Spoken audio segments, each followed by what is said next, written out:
Mana bu videoni ko'rgan bo'lsanglar kerak. Ekran burchagidagi mana bu aktivatsiya qil degan yozuv joningiz deydimi? Har xil saytlardan aktivator skachat qilib, kompyuteringizga virus yuqtirib qo'yishdan qo'rqasizmi? Keling, unda men sizga hozir bir usulni ko'rsataman. Birgina kod orqali Windows'ingizni litsenziyalaymiz.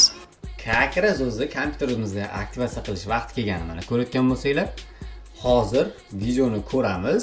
Qanchalik o'xshaydi yoki yo'q sinab ko'ramiz. O'xshasa albatta like bosib rahmatimizni aytamiz. Agar o'xshamasa, nima deb yozishni o'zingizlar bilasizlar. Xo'p, demak birinchi PowerShell bizda ochiq turibdi. Kodini tayyor kopiya qilib olamiz.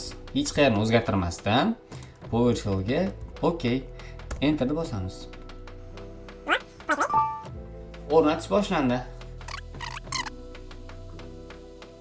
Qo'yil. Gap so'z bo'lishi mumkin emas. Qo'yil, молодец. Ishladi. Hozirgacha tekshirib ko'rish kerak buni. Personalizatsiyadan bilsak bo'ladi, haqiqatan o'xshaganmi, yo'qmi? Yo'q. Activate now deyapti. Xo'p, rasmiy qilib ko'raylik-chi.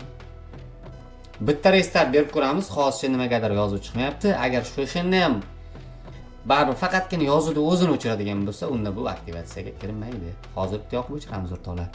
Kompyuterimiz bitta перезагрузка berib ko'rdim. Hozir endi настройкасidan ko'ramiz. Personalizatsiyaga o'tamiz. Ishladi, qo'yil. Sign to drive hamayli bu Google akkauntga, demak, rasmlarni o'zgartirib ko'ramiz. O'ta qoramali bu. O'xshadi. Rahmat, grunt, chotki, haqiqatan ishlarkan. Faqat ustunovka bo'lgandan keyin bitta перезагрузка berib olsanglar, mana shunaqa aktivatsiyada muammo bo'lmasa ekan. Qo'yil, menda ishladi, sizlarda ham ishlasa, albatta tekshirib ko'ringlar. Haqiqatan zo'r foydali video bo'pti. Rahmat.